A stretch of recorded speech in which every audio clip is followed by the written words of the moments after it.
बांग्लादेश में 13वें संसदीय चुनाव में बम्पर जीत हासिल करने वाली बांग्लादेश नेशनलिस्ट पार्टी के चीफ तारिक रहमान आज प्रधानमंत्री पद की शपथ लेंगे।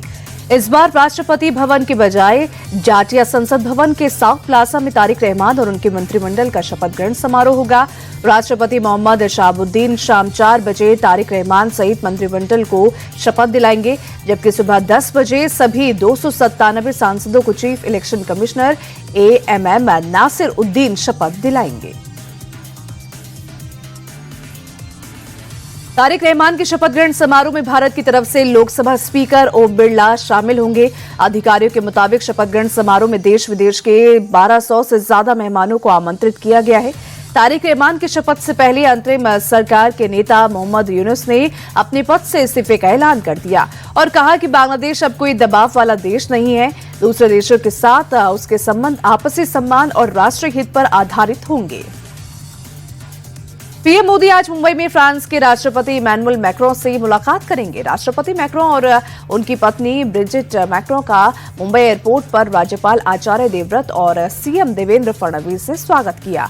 पीएम मोदी और राष्ट्रपति मैक्रों के बीच आज दोपहर 3:15 बजे लोक भवन में द्विपक्षीय बैठक होगी, जिसमें दोनों देशों के बीच रणनीतिक साझेदारी में हुई प्रगति की समीक्षा होगी। दोनों नेता शाम 5:15 बजे भारत फ्रांस नवाचार वर्ष 2026 का उद्घाटन करेंगे। 3 दिवसीय भारत यात्रा पर आए मैक्रों दिल्ली में हो रहे AI इम्पैक्ट समिट में भी हिस्सा लेंगे। रक्षा मंत्री राजनाथ सिंह आज बेंगलुरु में फ्रांसीसी रक्षा मंत्री कैथरीन वाल्ट्रीन के साथ छठे भारत फ्रांस वार्षिक रक्षा संवाद की सह अध्यक्षता करेंगे। इस बैठक का मकसद दोनों देशों के बीच रक्षा सहयोग को मजबूत करना होगा। इसमें मुख्य रूप से औद्योगिक सहयोग पर ध्यान दिया जाएगा। बैठक के दौरान रक्षा सहयोग समझौते को अगले 10 सालों के लिए रिन्यू किया जाने की उम्मीद है। साथ ही दोनों देशों के बीच हैमर मिसाइलों के निर्माण के लिए समझौते पर दस्तखत होने की भी संभावना है। पीएम मोदी ने दिल्ली के भारत मंडपम में AI इम्पैक्ट एक्सपो का उद्घाटन किया और इसी के साथ दुनिया के सबसे बड़े टेक्नोलॉजी इवेंट में से एक AI इम्पैक्ट 2026 का आगाज हो चुका है। इंडिया AI इम्पैक्ट समिट 20 फरवरी तक नई दिल्ली के भारत मंडपम में होगी। वहीं दुनिया भर की कंपनियां अपने लेटेस्ट AI सॉल्यूशंस को दुनिया के सामने पेश कर रही हैं। यहां सुंदर पिचाई और मुकेश अंबानी समेत 100 ग्लोबल CEO शामिल होंगे।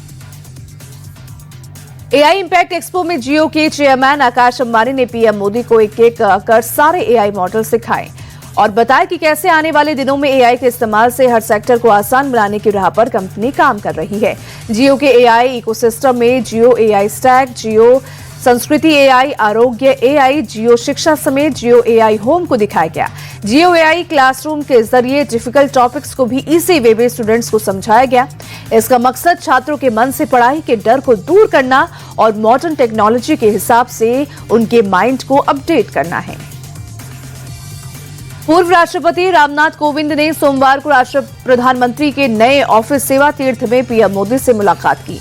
पूर्व राष्ट्रपति कोविंद ने नए भवन को सेवा के माध्यम से शासन का एक शक्तिशाली प्रतीक बताया और कहा कि ये इमारत वास्तव में नागरिक देवो भव का प्रतीक है। पीएम मोदी ने भी सोशल मीडिया पर पूर्व राष्ट्रपति के आने पर खुशी जताई और लिखा कि विभिन्न विषयों पर उनकी दृष्टि हमेशा विचारशील और ज्ञानवर्धक होती है। महाराष्ट्र के डिप्टी सीएम सुनेत्रा पवार 26 फरवरी को एनसीपी अजीत गुट की राष्ट्रीय अध्यक्ष बनेंगी। एनसीपी अजीत गुट के राष्ट्रीय अध्यक्ष के चुनाव के लिए बुलाई गई राष्ट्रीय कार्यकारिणी की बैठक में सुनेत्रा पवार के नाम पर सहमति बनी। पार्टी के वरिष्ठ नेता प्रफुल्ल पटेल के मुताबिक सुनेत्रा पवार इस पद के लिए एकमात्र उम्मीदवार हैं और फिलहाल पार्टी की प्राथमिकता संगठन को मजबूत करना है। कांग्रेस नेता मणिशंकर अय्यर ने राहुल गांधी को लेकर बड़ा बयान दिया है और उन्होंने कहा है कि मैं गांधीवादी नहीं हूं, नेहरूवादी हूं, राजववादी हूं, लेकिन राहुलवादी नहीं हूं।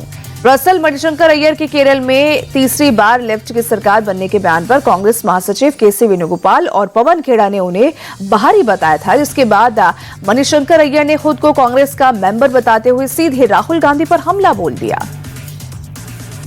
लखनऊ में आज कांग्रेस के नेता और कार्यकर्ता विधानसभा का घेराव करेंगे। इसके लिए बीती रात से ही कार्यकर्ता कांग्रेस कार्यालय में इकट्ठा होने लगे थे।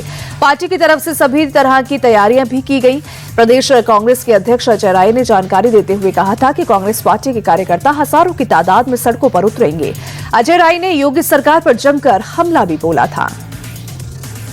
चेक बाउंस केस में बॉलीवुड एक्टर राजपाल यादव को आज दिल्ली की तिहाड़ जेल से रिहाई मिल जाएगी। दिल्ली हाईकोर्ट ने राजपाल यादव को 18 मार्च तक के लिए अंतरिम जमानत दी है। राजपाल यादव ने सोमवार को शिकायतकर्ता के अकाउंट में 1.5 करोड़ रुपए जमा करवा दिए। हालांकि कोर्ट ने राजपाल यादव को अपना पासपोर्ट सरेंडर करने का आदेश दिया है। जम्मू कश्मीर के आरएसपुरा में बाल सुधा गृह से 3 कैदी फरार हो गए हैं। फरार होने वाले कैदियों में 2 पाकिस्तानी भी शामिल हैं। कैदियों ने फरार होने के दौरान पुलिस वालों पर फायरिंग की, जिसमें पुलिसकर्मी गंभीर रूप से घायल हुए हैं। फिलहाल पुलिस फरार कैदियों की तलाश में जुट गई है। जम्मू कश्मीर में हवाला के एक बड़े रैकेट का भांडाफोड़ हुआ है। गैर कानूनी पैसों की लॉन्ड्रिंग में इस्तेमाल किए जा रहे 8000 म्यूल अकाउंट फ्रीज करवाए गए हैं। पुलिस के मुताबिक इन खातों में आने वाला पैसा अलगाववादी या देश विरोधी कामों में मदद कर सकता है। बढ़ते खतरे को देखते हुए सेंट्रल और यूटी सिक्योरिटी एजेंसियां और दूसरी इन्फोर्समेंट बॉडी इन अकाउंट को बढ़ने से रोकने के लिए बैंकों के साथ बातचीत कर रही है। म्यूल बैंक खाता साइबर धोखाधड़ी का नया नाम है, जो कि सुरक्षा एजेंसियों के लिए नई चिंता का विषय है।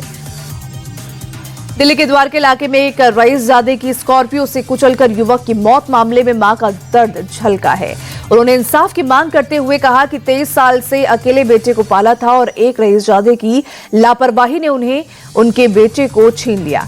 आपको बता दें कि 3 फरवरी को लाल बहादुर शास्त्री कॉलेज के पास हुए हादसे में साहिल की मौत हुई थी।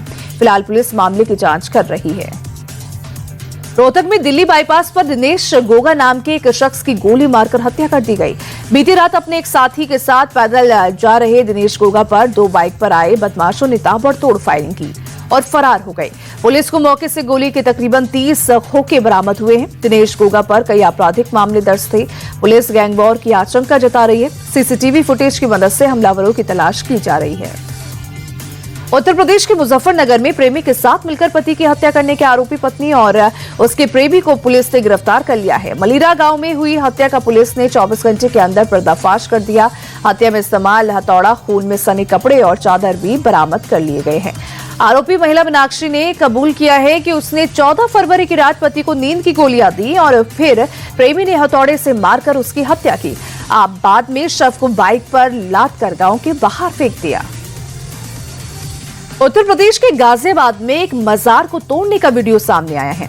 वीडियो में हिंदू संगठन से जुड़े कुछ युवक हथौड़ा लेकर मजार तोड़ते नजर आ रहे हैं और बैकग्राउंड में सनातन का गाना चल रहा है। वीडियो में एक युवक ने मजार को अवैध और हिंदू बहुल इलाके में बना हुआ बताया। साथ ही ऐसे और मजारों को तोड़ने की चेतावनी दी। वीडियो वायरल होने पर पुलिस ने संज्ञान लेते हुए एफआईआर दर्ज कर ली है। झांसी के नवाबाद थाना इलाके में कलेक्ट्रेट के सामने एक होटल में दबंगई का मामला सामने आया है। बताया जा रहा है कि बाइक से पहुंचे 8 युवकों ने होटल स्टाफ के साथ लात घूसों और बेल्ट से जमकर मारपीट की और आरोप है कि होटल में तोड़फोड़ भी की गई और सीसीटीवी कैमरा तोड़ने की कोशिश की गई। पूरी घटना कैमरे में रिकॉर्ड हो गई। होटल संचालक ने पुलिस में शिकायत दर्ज करा दी है और अब पुलिस सीसीटीवी के जरिए आरोपियों की पहचान कर तलाश में जुटी है। बरेली के नवाबगंज बाईपास पर दर्दनाक सड़क हादसे का वीडियो सामने आया है, जहां रोडवेज बस ने मोटरसाइकिल सवार को टक्कर मार दी। हादसे में युवक गंभीर रूप से घायल हो गया, जिसे इलाज के लिए अस्पताल में भर्ती कराया गया है। टक्कर के बाद मौके पर अफरा तफरी मच गई। हादसा पास की दुकान में लगे सीसीटीवी में कैद हो गया। फिलहाल पुलिस ने बस को कब्जे में लेकर जांच शुरू कर दी है। उत्तर प्रदेश के मेरठ में पिछले 30 साल से एक पाकिस्तानी महिला बिना नागरिकता के रह रही है। उसने अपनी बेटी के फर्जी डॉक्यूमेंट्स और वोटर आईडी बनवाए। वहीं ये महिला 30 साल पहले लॉन्ग टर्म वीजा पर अपनी बेटी के साथ भारत आई थी। डॉक्यूमेंट्स बनवाने के लिए उसने एम्बेसी और सरकारी दफ्तरों का दौरा किया। इस स्थानीय महिला की शिकायत पर पाकिस्तानी सभा पर कार्रवाई की गई, जहां पुलिस की गिरफ्त में उसने खुद अपना जुर्म कबूला। राजस्थान की भिवाड़ी में केमिकल फैक्ट्री में ब्लास्ट का सीसीटीवी फुटेज सामने आया है। धमाका कितना जोरदार था, वीडियो देखकर इसका अंदाजा लगाया जा सकता है। वीडियो में साफ दिख रहा है कि ब्लास्ट के साथ ही फैक्ट्री में भीषण आग लग गई। इस दर्दनाक हादसे में 7 लोगों की जिंदा जलकर मौत हो गई। राजस्थान के अलवर में जमीन का झगड़ा जानलेवा साबित हुआ। प्रॉपर्टी के विवाद को लेकर एक ही परिवार के 2 पक्ष आपस में भिड़ गए। लड़ाई के बीच एक शख्स सिर के बल गिर गया। गंभीर चोट लगने से उसकी मौके पर ही मौत हो गई। मृतक के परिवार वाले सबसे बड़े भाई और उसके परिवार पर आरोप लगा रहे हैं। पुलिस ने डेड बॉडी को कब्जे में ले लिया और मामले की जांच की जा रही है। दिल्ली के रोहड़ी से बेहद चौंकाने वाली वारदात सामने आई। सेक्टर 24 स्थित एक क्लिनिक में लड़की के कपड़े पहनकर आए एक शख्स ने महिला फिजियोथेरेपिस्ट पर चाकू से ताबड़तोड़ हमला कर दिया। जांच में खुलासा हुआ कि हमलावर कोई और नहीं बल्कि पीड़िता का जीजा है। आरोपी ने पहचान छिपाने के लिए महिला का भेष बनाया था। वहीं गंभीर रूप से घायल महिला को अस्पताल में भर्ती कराया गया, जहां उनकी हालत नाजुक बनी हुई है। गनीमत रही कि स्थानीय लोगों ने भाग रहे हमलावर को दबोचकर पुलिस के हवाले कर दिया। हालांकि हमले की असली वजह अभी तक साफ नहीं हो पाई है। भोपाल में शादी समारोह के दौरान एक होटल में आग लगने से हड़कंप मच गया। सूचना मिलते ही दमकल की गाड़ियां और पुलिस की टीम मौके पर पहुंची। काफी मशक्कत के बाद आग को बुझाया जा सका। हादसे में किसी तरह की जनहानि नहीं हुई है, लेकिन काफी नुकसान की आशंका जताई जा रही है। आग लगने के बाद काफी दूर तक आग की लपटें देखी गई। जयपुर के झोटवारा इलाके में बीती रात एक कबाड़ गोदाम में आग लगने से अफरा तफरी फैल गई। मौके पर धू-धू कर लपटें उठने लगी। स्थानीय लोगों की सूचना पर दमकल की गाड़ियां मौके पर पहुंची और कड़ी मशक्कत के बाद आग पर काबू पाया। हादसे में किसी तरह की जनहानि की खबर नहीं है, लेकिन बड़े पैमाने पर नुकसान बताया जा रहा है। भारत दुनिया में सबसे ज्यादा छुट्टियों वाला देश है। 2026 में छुट्टियों को लेकर जारी कैलेंडर में भारत टॉप पर है। दुनिया भर के देश अपनी संस्कृति, धर्म और काम के बीच संतुलन बनाकर छुट्टियों का ऐलान करते हैं। भारत अपनी धार्मिक सांस्कृतिक विविधता की वजह से 42 सार्वजनिक छुट्टियों के साथ पहले स्थान पर काबिज है, जबकि दुनिया भर के देशों की औसत छुट्टियां 13 हैं। न्यू रिसर्च सेंटर ने जारी किया है छुट्टियों का ये इंडेक्स। T20 विश्व कप में आज 3 मुकाबले खेले जाएंगे। आज के पहले मैच में न्यूजीलैंड और कनाडा की टीम आमने सामने होगी।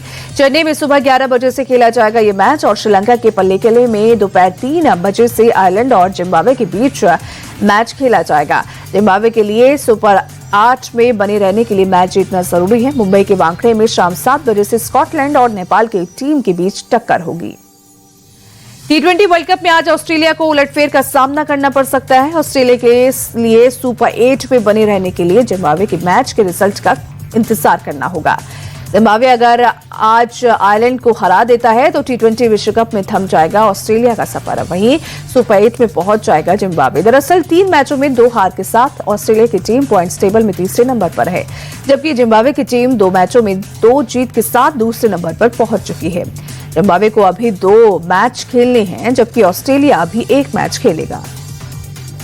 T20 वर्ल्ड कप में आज श्रीलंका ने ऑस्ट्रेलिया को 8 विकेट से हरा दिया। ऑस्ट्रेलिया ने पहले खेलते हुए श्रीलंका को 182 रनों का लक्ष्य दिया था। श्रीलंका की टीम ने 18 ओवर में ही 2 विकेट खोकर ये मैच जीत लिया। श्रीलंका की तरफ से पथोमा निसंका ने इस T20 विश्व कप का पहला शतक जड़ दिया। निसंका ने 52 गेंदों में 100 रनों की नाबाद पारी खेली। वहीं कुशल मेंडिस ने 51 रन बनाए।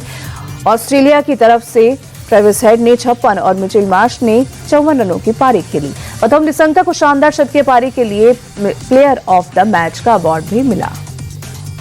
विश्व कप की सुपर 8 के लिए अब तक 5 टीमें क्वालिफाई कर चुकी हैं। सुपर 8 के लिए ग्रुप ए से भारत क्वालिफाई कर गया है, वहीं ग्रुप बी से श्रीलंका ने अपनी जगह बनाई है। ग्रुप सी की दोनों टीमें क्वालिफाई कर गई। वेस्ट इंडीज और इंग्लैंड की टीम सुपर 8 में पहुंच गई है। ग्रुप डी से साउथ अफ्रीका की टीम सुपर 8 में जगह बनाने में कामयाब हो गई है।